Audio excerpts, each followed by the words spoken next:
Hi guys!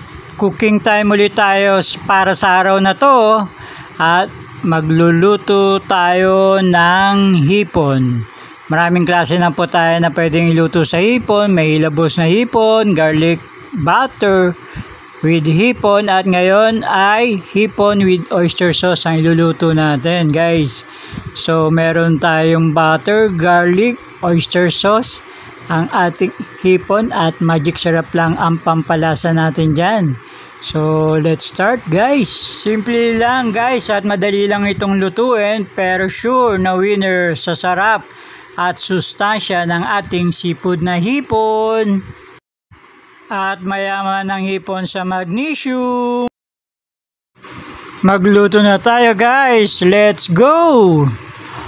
So, init lang natin ang ating kawali, igisa ang ating bawang gamit ang ating butter.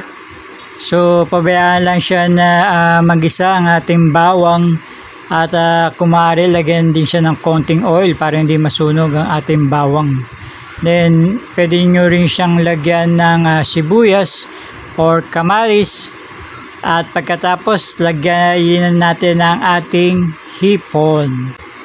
At pag malapit na maluto ang ating hipon, pwede na natin lagay ang oyster sauce at ang ating magic syrup. At ito na nga guys, pagkatapos hanguin, ito na ang ating hipon sa oyster sauce. Sure na mapaparami na naman ang ating kain. At ito ang isa pang putahe na terno sa ating hipon sa oyster sauce, ang ating gulay na dinengdeng. So masayang kain na naman para sa lahat.